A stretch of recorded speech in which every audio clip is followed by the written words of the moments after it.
জাতীয় পার্টির লাঙ্গল প্রিয় ভাই ও বোনেরা, উপস্থিত অন্যান্য বন্ধুরা, আসসালামু আলাইকুম।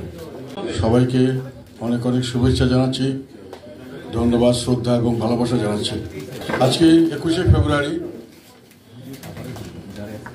মহান শহীদ দিবস এবং আন্তর্জাতিক মাতৃভাষা দিবস। এই দিনে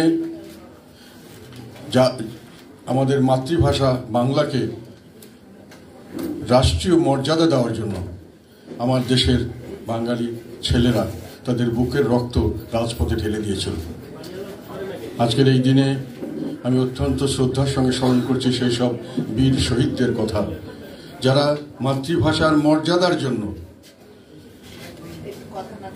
তাদের সর্বোচ্চ ত্যাগ স্বীকার করে একেবারেই তরুণ বয়সে তারা শহীদ হয়েছে। তাদের আত্মার মাগফিরাত কামনা করছে।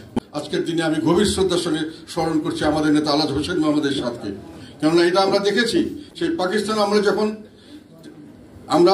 বৈষম্যের শিকার হতাম, ভাষার মাধ্যমে বৈষম্য করা হতো, সেটা কিন্তু বন্ধ হয়নি রাষ্ট্রভাষা বাংলা হওয়ার পরও। এমনকি ৭১-এর নিজস্ব দেশ পাওয়ার পরেও এটা কিন্তু বন্ধ হয়নি। তখন উনি বললেন যে বাংলা ভাষায় সকল দপ্তরি কাজ করতে হবে এবং এটা বাংলা ভাষা রাষ্ট্রভাষা শুধু কেতাবে থাকলে হবে না, এটাকে বাস্তবে আনতে হবে। তার জন্য প্রায় ৩৫ বছর পরে, ভাষা আন্দোলনের ৫২-এর ৩৫ বছর পরে ১৯৮৭ সালে উনি ৮ই মার্চ একটি আইন করলেন।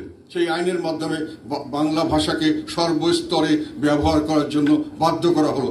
এটাই হলো সত্যিকার অর্থে। এর মাধ্যমেই কিন্তু আর একটা বিজয় ওখানে হয়েছে আমাদের। যখন আমরা বাংলা ভাষায় লেখালেখি করতে এবং অফিসের নোট লেখা শুরু করলাম, তখন সর্বস্তরে গ্রামের ছেলেরাও, সব জায়গার বাচ্চা সবাই মিলে একটা বৈষম্যমুক্ত পরিবেশে রাষ্ট্রীয় সুযোগ সুবিধা এবং আমাদের প্রতিযোগিতায় অংশগ্রহণ করার সুযোগ পেল।